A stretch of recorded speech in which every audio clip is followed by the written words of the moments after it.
very flexible in terms of looking at the period of time and whether when you're having a look at the period of time, whether the eligibility period is over a whole 12 months, the last 3 months, or last 2 months. It's very flexible. I suggest you contact your accountant, most likely, to advise you on that point. Nathan, if an employer is eligible for JobKeeper but cannot afford to pay staff over the coming 4 weeks, what can the employer do in the interim? This is one issue that a lot of people have. And the reality is what can you do? You either inject money into your business somehow, or you're not eligible. I hate to suggest it, but there may be a situation to borrow money from your own staff, but I'm not going to give that as legal advice. But you have to prove that you paid the $1,500 to get the $1,500. So if you need to raise capital, you might need to raise capital quickly by way of a loan, but a lender should be pretty willing to give that money because it's a guaranteed payment back, and they'll see that money back very quickly. A lease question. Catherine says, my lease expires in September. How will this impact my agreement? Is the expectation that the lease will extend beyond September? Absolutely. Under the code, you have a right to seek an extension of time. The code basically is set out so that you're not thrown out of your commercial lease the minute this pandemic ends. Your best bet is to start negotiating now, saying, my lease expires in September, we're in lockdown. We're probably going to be locked down for 6 months from the federal government's perspective. That's March, April, May, June, July, August. At the end of August, if we're back in September, I'm not going to have time to find another lease. Can you extend it to January next year?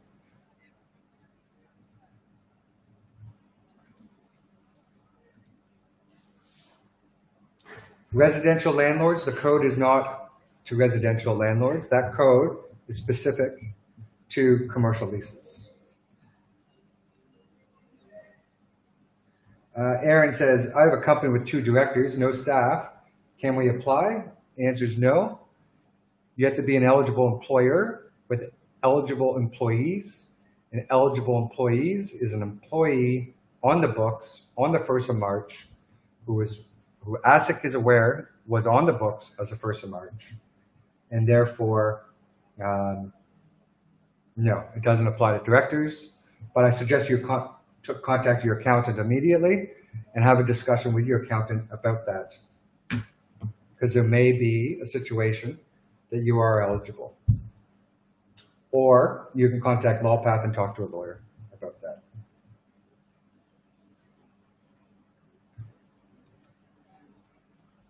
Ross says, but even if the interest or loan payments are deferred, the interest still accrues. So how is this included? I'm not sure what loan payments or interests Ross is particularly having reference to. If that's in relation to the deferral of commercial lease payment, the landlord's not allowed to charge interest on the deferred payment. If that is in relation to a company getting short-term money to be able to pay the job payments, then that short-term money should be on terms of a loan to loan into the company. And a director could loan the money into the company on standard commercial terms, with the first interest payment being made at the maybe 3 months at the end, on the end of the pandemic. But that goes back to some of the other questions that we were just talking about. If the company itself does not have sufficient funds to pay the job keeper payment, then it may be the director, if they have funds, they can enter into a loan agreement, loan the money to the company, do it by way of a written agreement on commercial terms, or on commercial terms with a due date for the repayment 3 months after the pandemic.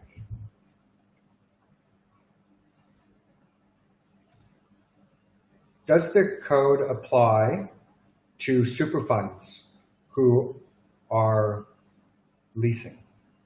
The code or the legislation has not been written, and therefore I do not know the answer, but by way of analogy, unless that superfund is eligible for the job keeper payment, which it will not be, then it's not going to be eligible because the code is connected to the job keeper payment. Bless says, is the allowance annual leave loading to be part of the job keeper payment? As I previously mentioned, I can't answer that question in terms of whether the payment of an annual leave entitlement will be allowed to be recorded as a giving you eligibility to job keeper payment back from the ATO. But we will get to the bottom of that question as soon as we can. Next, Mr. Hussein says, I'm just trying to do the right thing and convert this into a win-win. Is it workable or allowed? Please note they're not my employees, but I'll need to hire them. I missed his first question, so I'm unable to answer the second part of that. And it says, we only started out business in November 2019. It's difficult to show a 30% reduction in taking out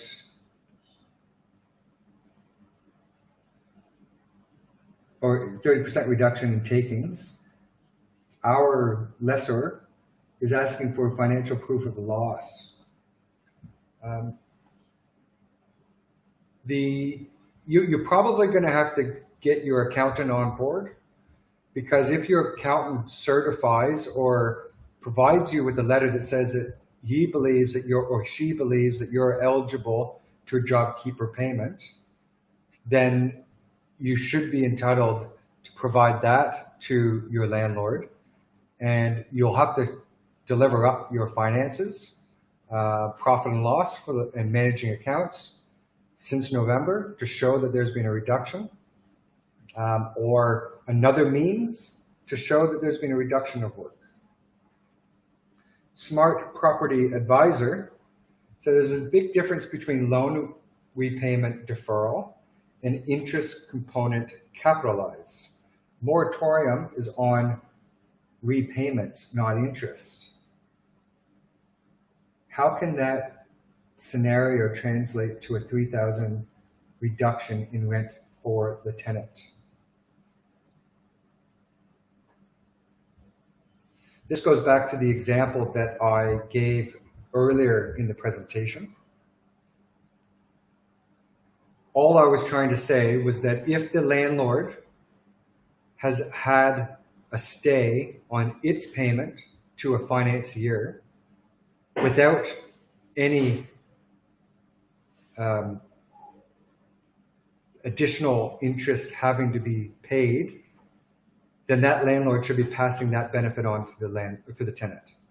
And again, lawyers use analogies a lot of the time, but if you look at the hardship provisions in the National Credit Code, if someone, for instance, loses their job and wants to stay on their mortgage, that person can make a hardship application to their financier and ask for a stay on their mortgage payments. And if that application is approved, then there is no interest during that stay period. And so I would think that in this current situation, the banks, if a landlord was to apply for stay on the payment of their payments, then there would be no interest accruing during that stay period. And then that landlord would pass on that benefit to the tenant. Sarah says, for the annual leave, the example given cuts the leave into quarter pay, but the slide says it can be cut in half. Well, as I mentioned before, those slides were finished 5 minutes before this presentation. So if I did that, it's not quarter, it's in half. I believe what I had said before was it's $1,000. If you pay someone $1,000 a fortnight, then you can break it down into $250 a week. That is correct. That is the correct slide, if that's what it said. Because what that means is that if you pay someone $1,000 a fortnight, that means it's $500 a week. You're allowed to split that $500 a week into half, which would be $250 a week over a 4-week period. So I believe the slide is correct.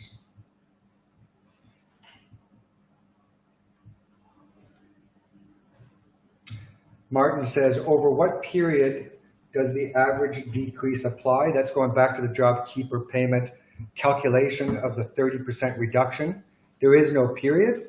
There is nothing legislated to say it must be a comparison to March 2020 to March 2019. It does not say you must compare the January, February, March quarter to the September, October, November quarter. That is not legislated. That is not, the legislation is not that specific. It is a good faith approach with discretion, and you need to use your good faith to say there is a reduction and I have a basis to prove that there is that reduction that exists, and I will be able to show it. And the government has even gone and says, even if that 30% doesn't exist, as long as it's in or around there, that will be okay, because the ATO will be allowed to use its discretion. Can you use projected downturns? Yes, as long as those projections are reasonably based with evidence. So for instance, you normally get 100 phone calls a week, and of those 100 phone calls a week, you normally retain 10 of those people, and those 10 people normally pay $1,000 on average. And during the weeks that you've just had, you've only had 50 phone calls and you've only retained 3, then that will be projections based on evidence. But you cannot just make projections based on nothing, because they aren't going to be, they're going to be meaningless to everybody. So it's using good faith and doing the right thing by your staff and the government as well. And if you don't, and you fudge numbers, then they can't come back after you. Mike says, my wife and I run a business through a discretionary trust. For the financial year 2019, she was paid most of it, as she had no employment. I also distributed a small amount during financial year 2019, I think, to himself. The question is, were you an employee as at the 1st of March on the books receiving a payment? And if you weren't, then I suggest you contact your accountant to find out whether you're eligible, because a lot of companies will not pay themselves anything in terms of salary, to take director fees over the year, and then at the end of the year work out with their accountant from a tax perspective whether it's best to pay dividends, director fees, wages, things like that. And if that's the approach that was taken, then it's going to be up to you to contact your accountant to figure out now whether you're going to be eligible for the job keeper payment, and it's specific to your specific needs and circumstances. David says, what about those who employ people as ABN contractors and cannot afford to keep them employed? The ABN holder must apply for their own eligibility as an employer, and then and put themselves on as an employee. And there is an ability for the ABN to do that themselves, but a contractor is not an employee, and therefore they won't be an eligible employee through your application.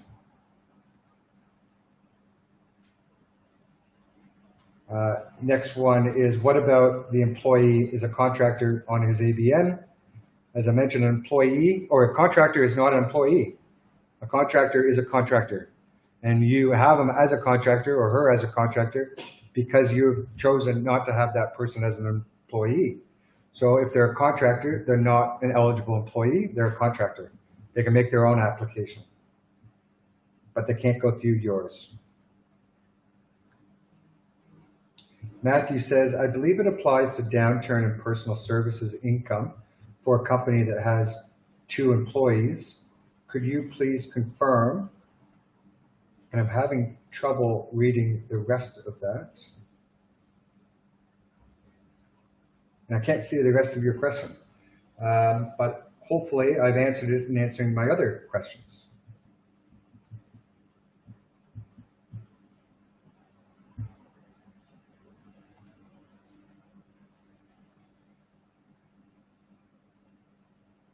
The next one is a comment.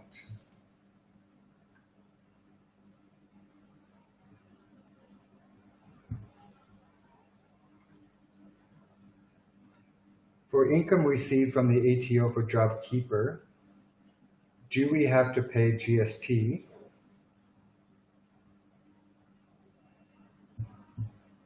How do we document or account for that income? The ATO has provided some flexibility on terms of the GST payments. Again, that's more of an accountant question regarding your specific BAS requirements, but you can have a look at LawPath's COVID-19 information, and they do discuss what the ATO is offering in terms of BAS and GST requirements.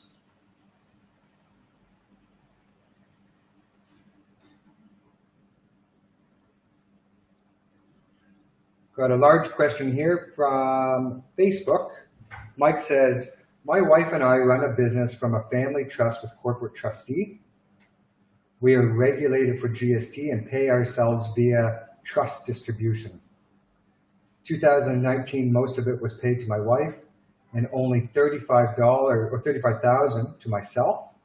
I was working full time and made redundant during March as a result of COVID-19. My wife started a new job in late March. Our business will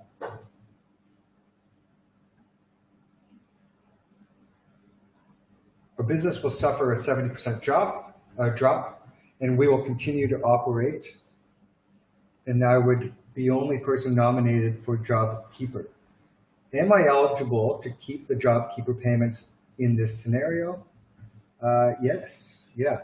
If you made yourself redundant in March, and your wife started a new job in late March, your wife should be able to be on the JobKeeper payment, hopefully with her new employer.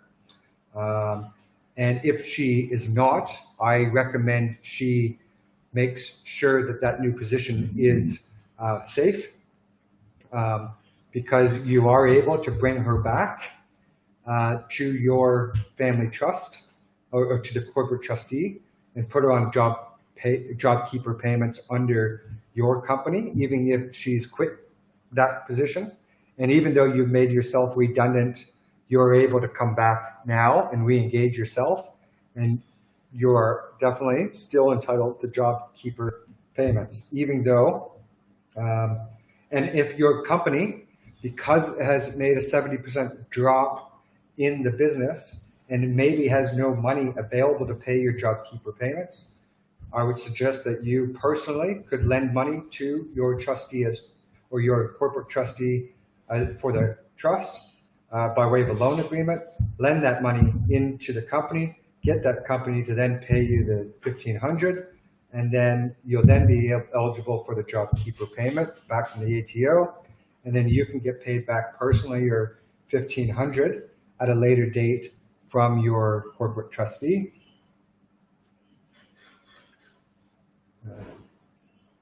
Next question. I have registered my interest and logged into my government and ATO a number of times, and I couldn't find an online application. Does that mean that the ATO has not set it up for me yet? No, it's not going to be specific to your account, I believe.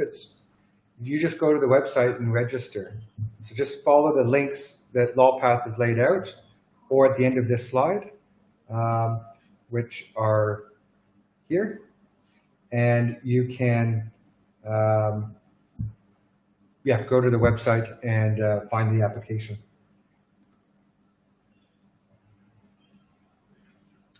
Natalie says, what if you bought a business in the last 6 months and took over casuals? This goes into the definition, I believe. Obviously, there's nothing specific to this in legislation, but they've used the same wording that's in the Fair Work Act. And they've taken that definition that's in the Fair Work Act and applied it to JobKeeper payments.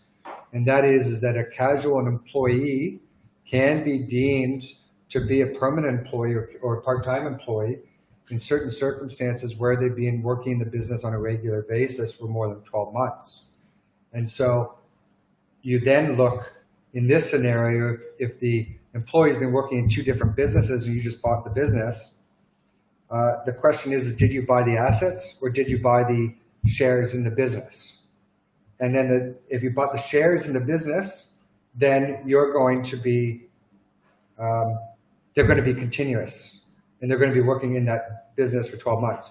If you just bought the assets and is now a new entity, it's likely you go back to your sale agreement and see whether those employees were transferred across or whether you offered a brand new employment contract. So did the old employer pay out all entitlements and then make them redundant, and then you rehire them as a brand new employee?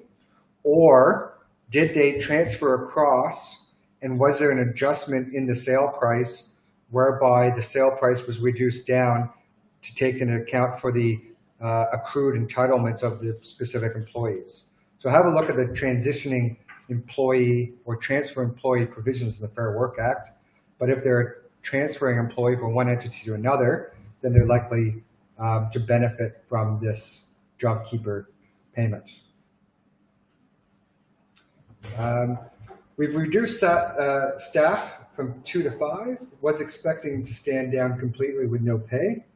Then the JobKeeper kicked in before I told them, and back full-time with JobKeeper. Can I not pay super? If you're eligible for JobKeeper, and as a result of those staff having no work and no obligations at all, and you stood them down 100% with no pay, and they're not required to work in your business at all, and the $1,500 that you're paying them is strictly to get the $1,500 back to the JobKeeper because they're not working in your business at the moment and have been 100% stood down, then you're not paying them a wage and there's no super required. But if they're still working in the business, then you're paying them a wage and you got to pay super on it. Mike says, how does JobKeeper get paid to nominated trust individuals? We don't do payroll, but we do BAS with GST. If you don't have payroll, then you're probably not going to be eligible for JobKeeper because you don't have any eligible employees. That might not be your entire question, but you can ask it again with a little bit more detail at the bottom, and I'll try to get to it.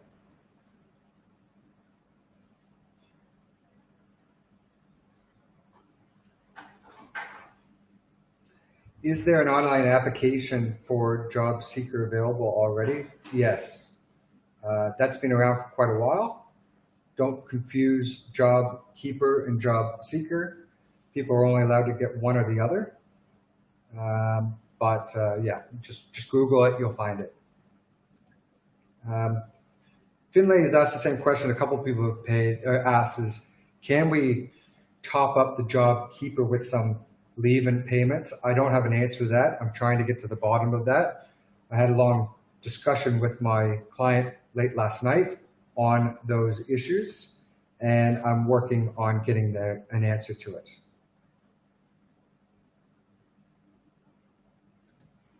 We have a commercial lease question. Landlord perspective, we can stop our mortgage payments, but the interest will be added to the mortgage balance at the end of 6 months. We would have to pass on the benefit of not paying the interest. We were looking to keep paying the mortgage despite the fact that the tenant has stopped paying us. What are the implications of this? I have a blue box blocking some of the question that you're asking, but I'm pretty sure it's saying a landlord has been given an opportunity to stay the mortgage payments. Because they've been eligible to stay the mortgage payments, then they could allow the bank or ask the bank to stop it and then pass that on to the tenant and say, you don't have to pay either because I don't have to pay. But at the end of the COVID pandemic, the landlord will then have to pay additional interest for not paying those payments. And because they had to pay the additional interest, that means that they're now in a situation where they're now suffering a loss because they didn't pass that on or because they haven't claimed that against the tenant, and therefore they're losing money. So my answer to that would be, this is a happy medium, or you got to balance your interests as a landlord and as a tenant. If your tenant's not paying you anything, then you really should be finding out why they're not paying you anything. They need the evidence to show that they're not making zero at revenue to be not paying any of their lease at all. And if that's the case, then maybe if you like your tenant and you've been working well with them and you want to keep them in your property, then it probably does make sense for you to then stop your mortgage payment. But to make sure that you're not out of pocket, as a result, as a result of you staying it and then having the extra interest payment. So what you would need to do is you would need to say to the tenant, look, I'm going to stop my mortgage payments now. Once I stop those mortgage payments, I'm going to have and calculate the actual amount, the extra amount that you're going to have to pay on that interest. You say, I'm going to suffer a loss of this much, and that's that much. So please, I'm not going to agree to reduce the rent to zero. What I'm going to do is I'm going to reduce the rent to the amount of that interest component, lump sum interest component, and then apply that over the next 6 months so that at the end of the 6 months, your tenant has essentially paid the interest. But you got to structure it in a way, from a legal perspective, whereby you're not falling foul to the code and charging the tenant the interest, because you're not allowed to charge interest on deferred payments to a tenant. So the legal drafting has to be, I don't reduce my rent to zero, I reduce my rent to this amount, and you're still required to pay that amount over that period. I think that answers your question. Josh says, I'm a director and employee of a startup company. To keep staff in jobs, I've decided not to take a wage until revenue stabilizes. Unfortunately, the YouTube questions, I can't actually see more than 2 lines. So if you, Josh, can ask me that question again in two lines several times, I can get back to your question. But I think what you're probably trying to say is that you've decided to not take a wage before the 1st of March, which means that you're now not on the books as at the 1st of March because you acted quickly during the month of February to deal with this pandemic situation.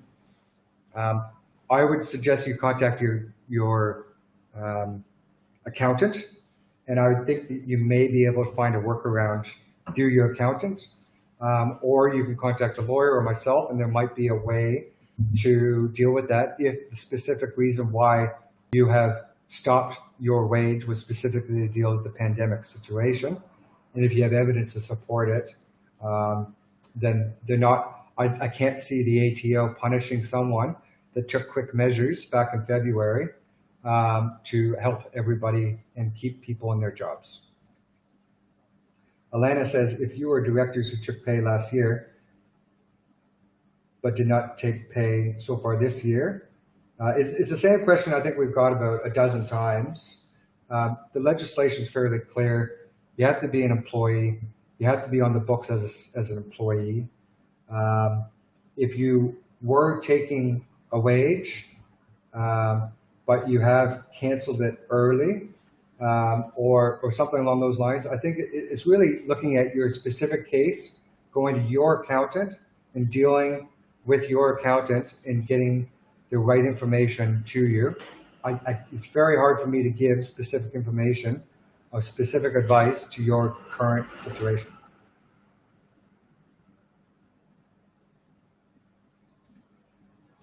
Ross says, if a director's salary sacrificed their wage into super, but therefore no pay-as-you-go tax or wages are reported.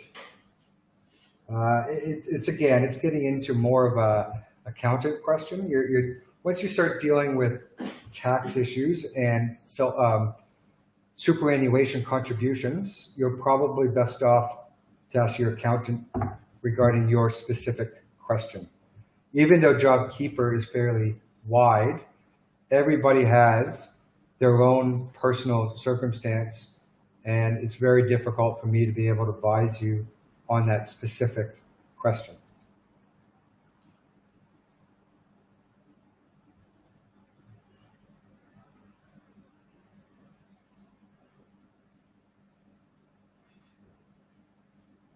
I've read the first, or Finley says, I've read the first JobKeeper payments must be made by employers prior to the 12th of April to be eligible for the first 2-week JobKeeper payment with the ATO. Is this correct? I had this discussion yesterday. My understanding is yes. The JobKeeper payment from the ATO will be 2 weeks behind each payment you make. So, and it's on a fortnightly basis.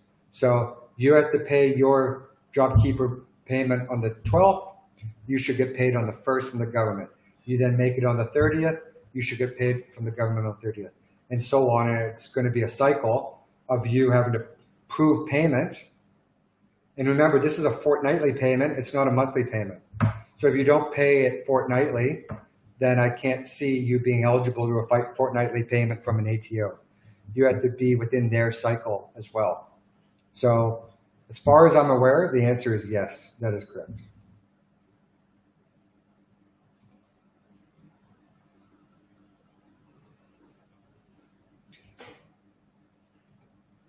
If an employee has 2 employers, can they elect to get can they elect JobKeepers? Yes, I believe so. I think I don't think it's not up to the employee. It's going to be up to the employer. You're only allowed one of them. And if you're only entitled to one of them, then it's going to be up to the employer which one actually gives you the opportunity to be an eligible employee under their application.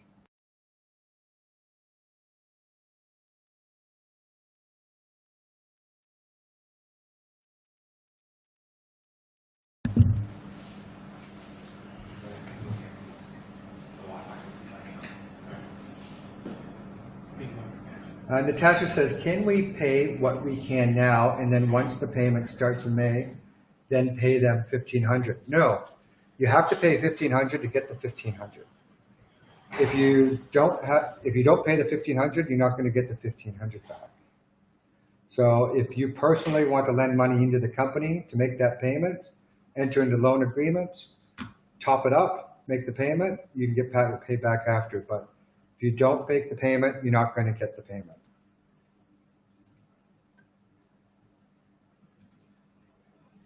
Sam says, does the landlord have to offer the tenant a waiver? Is the waiver mandatory under the no code? No. There is no requirement for a landlord to provide a waiver or a deferral. What is required under the new code is that there's good faith discussions. The tenant must prove with evidence that there actually has been a downfall.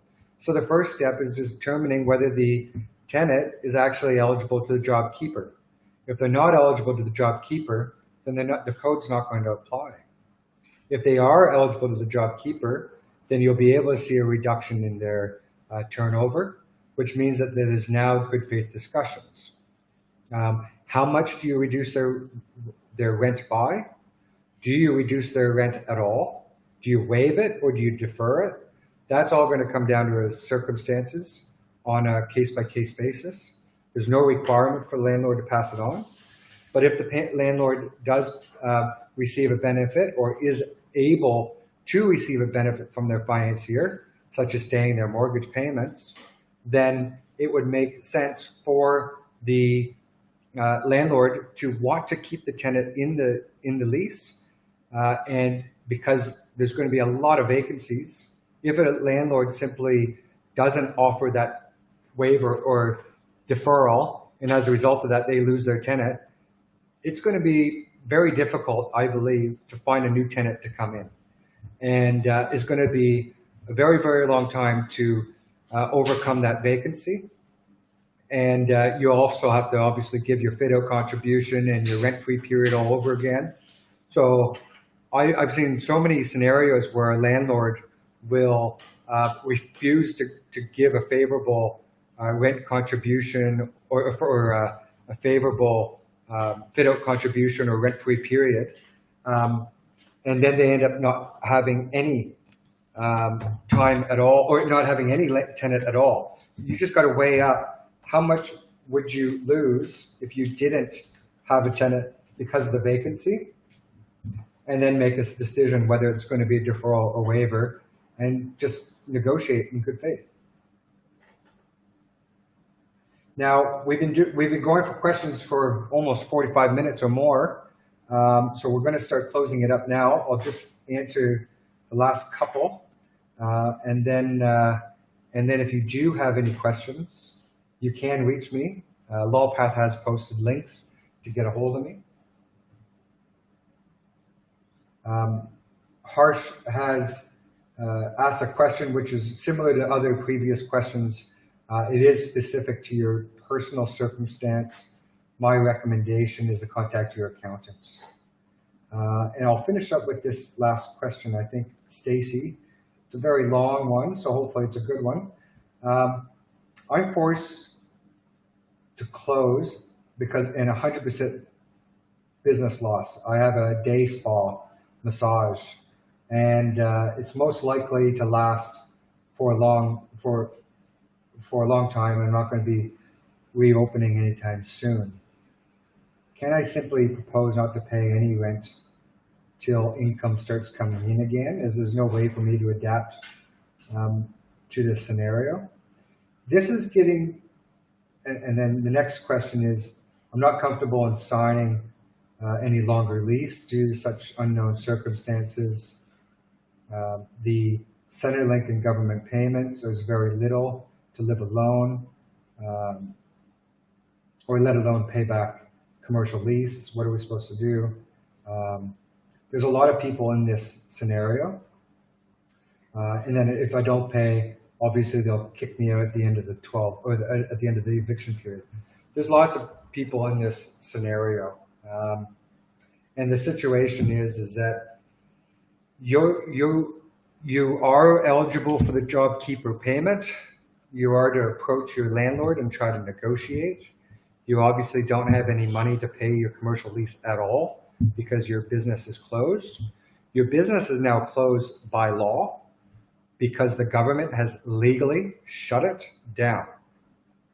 And you now should, rather than going to try to negotiate with your landlord, see what you can do.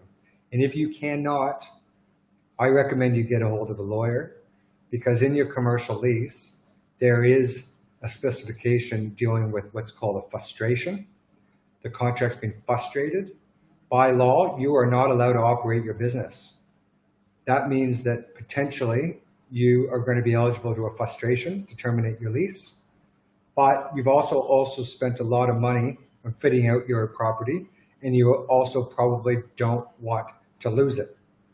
So it's going to be negotiating with the landlord under the code, and if not, possibly getting a lawyer involved to start negotiating with the landlord, referring to force majeure and frustration provisions and change of law provisions, and possibly filing a claim in your local tribunal to reduce your liability as much as possible. All right, well, thank you very much for tuning in. I'm amazed that there are still people here after 50 minutes of questions. So well done for being in for the whole long haul. We are doing these webinars regularly. We're starting to talk about possible podcasts, so that might be interesting on topical issues while we're in this virtual space and virtual world. So thank you very much for attending, and see you next time.